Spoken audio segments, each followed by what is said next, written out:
Arham received the email at 2:17 a.m. He wasn't even supposed to check his phone, but sleep wasn't coming anyway.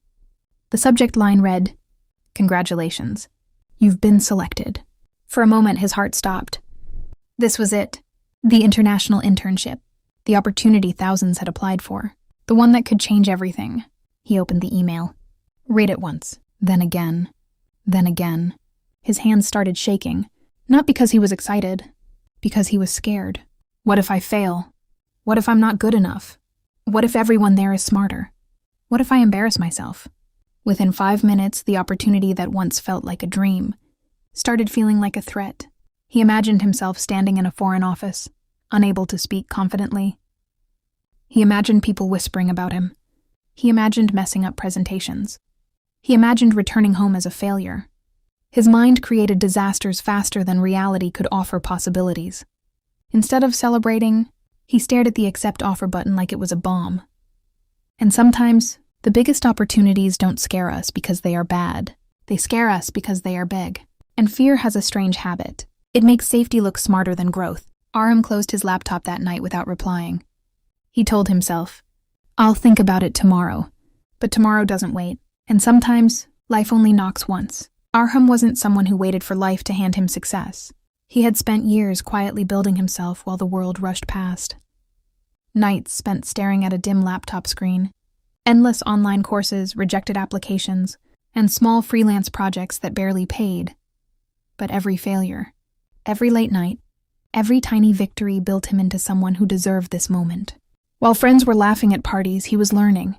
While others were content with comfort, he was grinding for his dreams.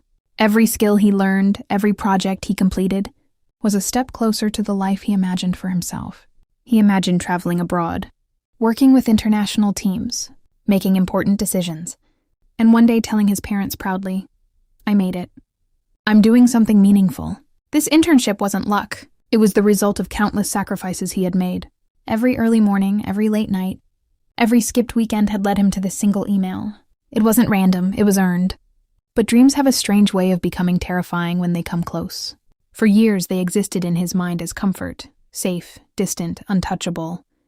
Now that the opportunity was real, it felt different. It was no longer an idea.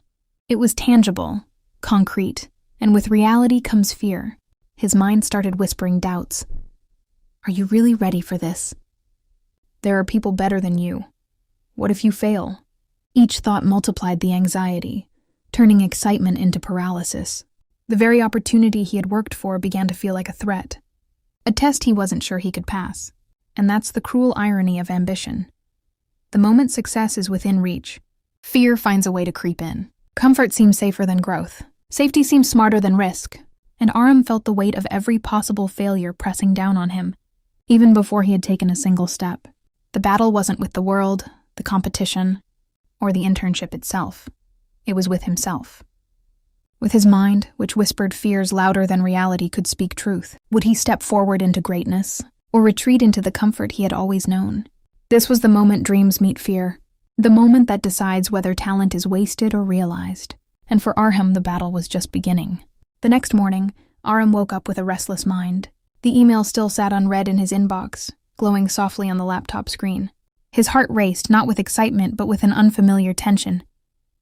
This was the moment he had been preparing for, dreaming about for years. But the closer he got, the bigger his fear felt.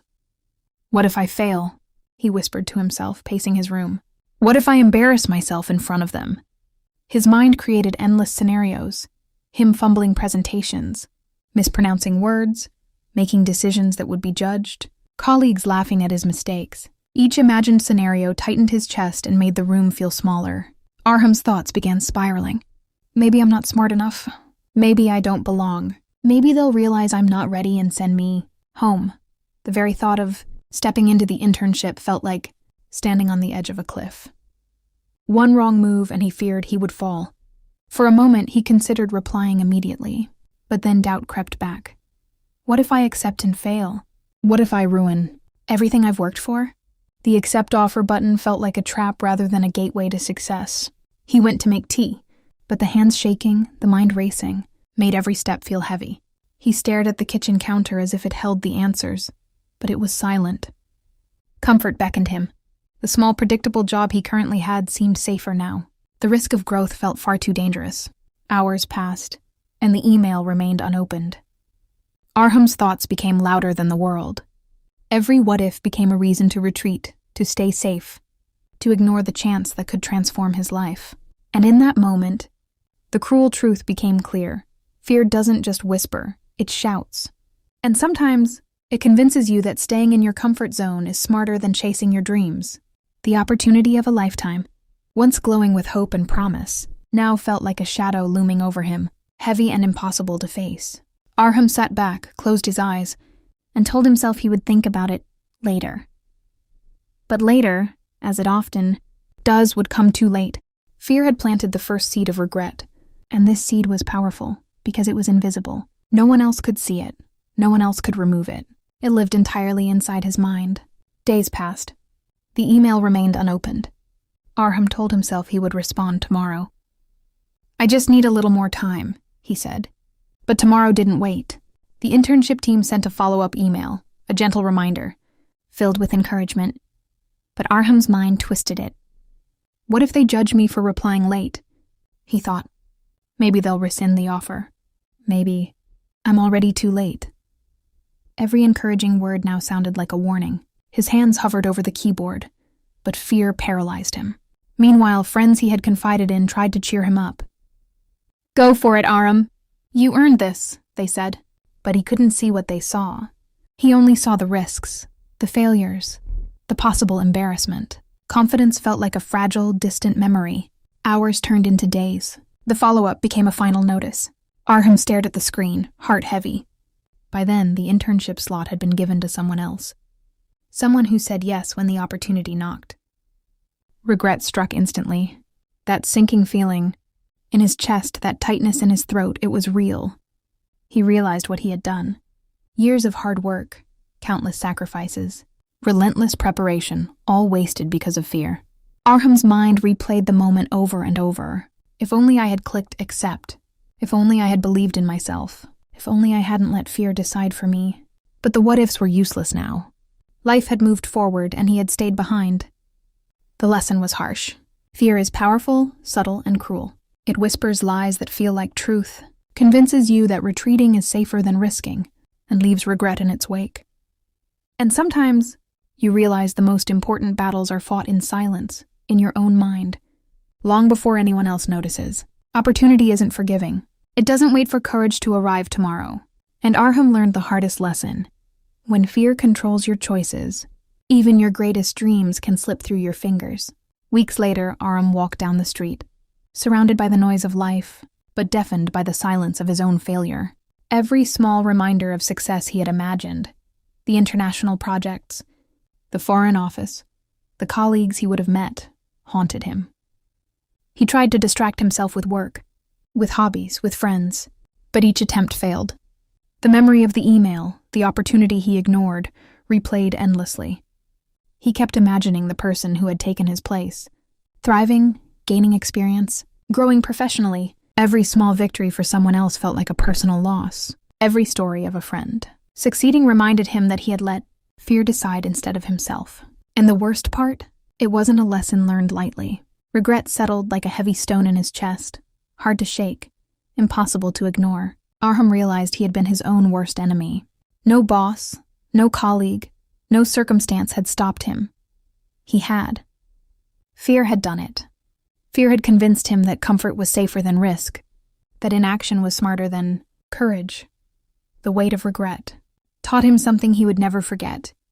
Opportunity doesn't return. Life moves relentlessly forward.